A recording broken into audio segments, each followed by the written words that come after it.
Hi everybody, this is ecargmura. I'm here to talk about all the books I've read this year. This is gonna be divided into two parts. The first will be books, and then the second part will be manga and manhwa. To be honest, the books I've read this year weren't that great because I DNF'd a lot, and then I also read more like manhwa and manga. For the books, I mainly read like a variety of different books, like picture books, children's books, art books. So for the books, I mainly read a variety of different books, from like picture books to art books to children's books. I did have my fair share of novels and nonfiction books too. None of the stuff I read were like entirely bad, but if I were to pick out one bad book I read, it would be The Woman in the Library by Solani Gentile. I actually just mainly read it through audiobook, but even with the audiobook, I just think that's kind of bad.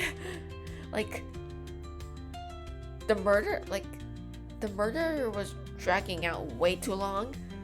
It was promoted as like, oh, it's like a story within a story, like a mystery within a mystery, because the story is mainly about like this author who writes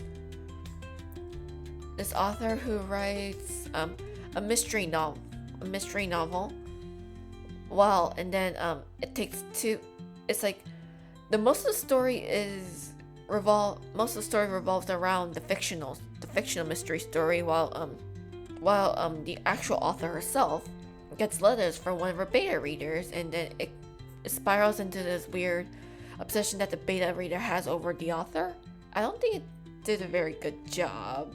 We don't really see the author's perspective on the whole beta reader issue, and then we don't really know what the author is thinking while she's writing the story. So it's just like, I mean, the reason why the fictional mystery is bad, because it's supposed to be bad.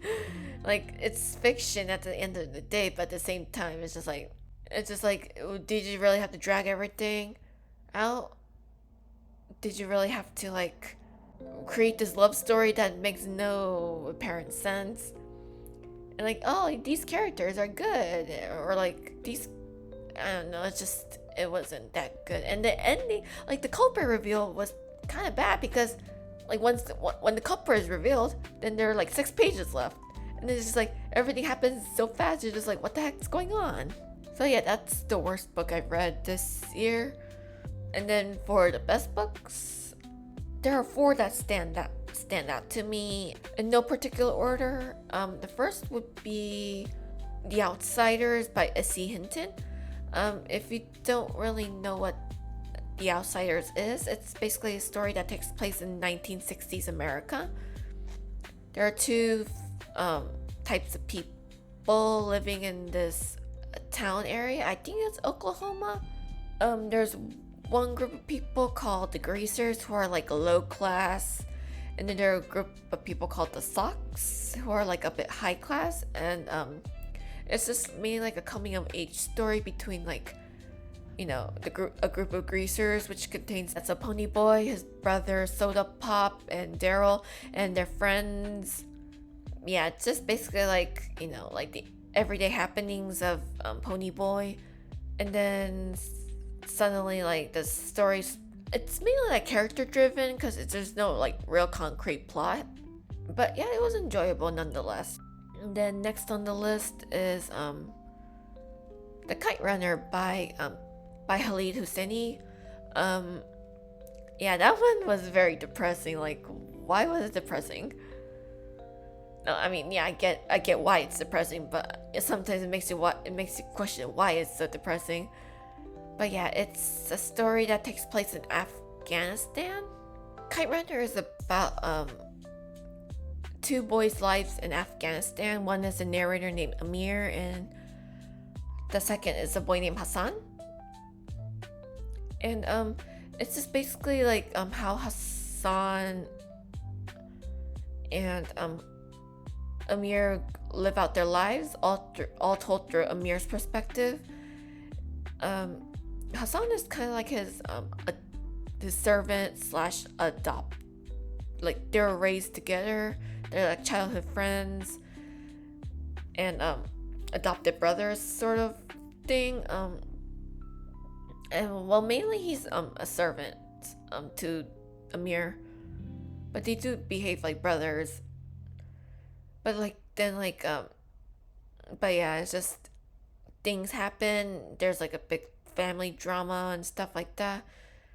Amir does like cowardly things, and then he later regrets it when he becomes an adult and tries to you know, alleviate the guilt by going back to Afghanistan after moving to America. But then things turn for the worst in Afghanistan. But yeah, it's just mainly a story about Amir like trying to get over his guilt of what happened to his friend Hassan years ago. People say that like, oh, this book is bad because the narrator is unlikable. I mean, that's the point.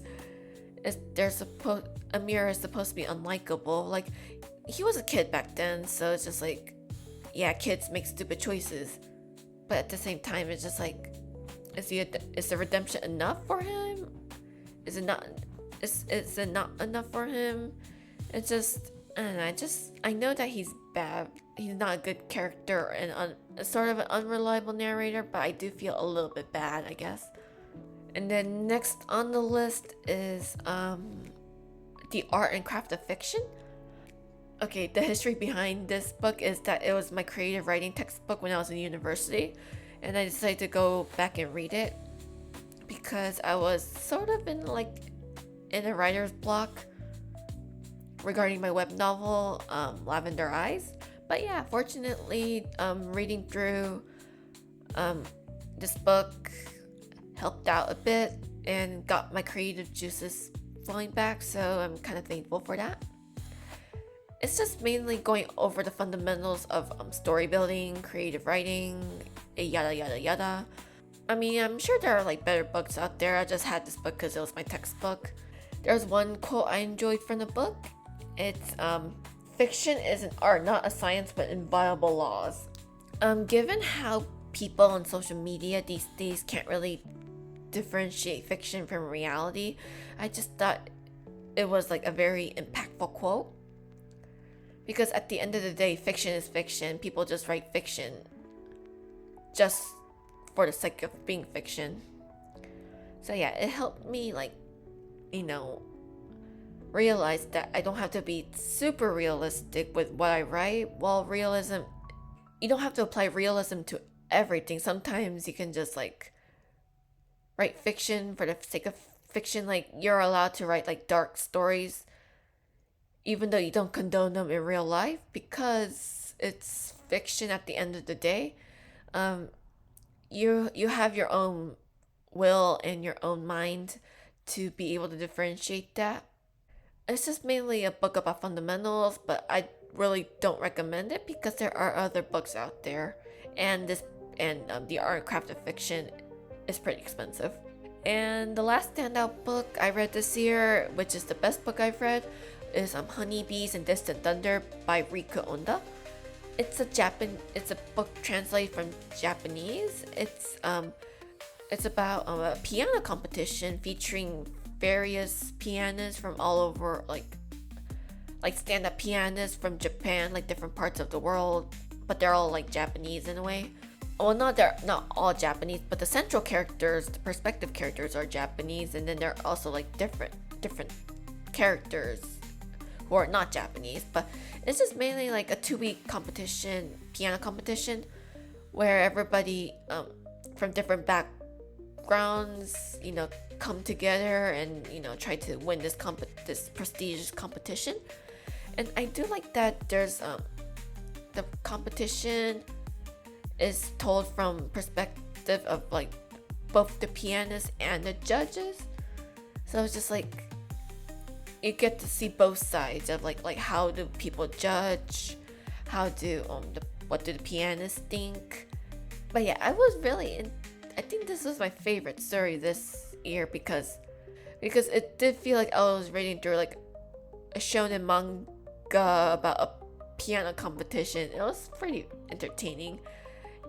If they ever think about doing a manga or an anime adaptation of this book, they should do it because I would read it. I would watch it, I would read it.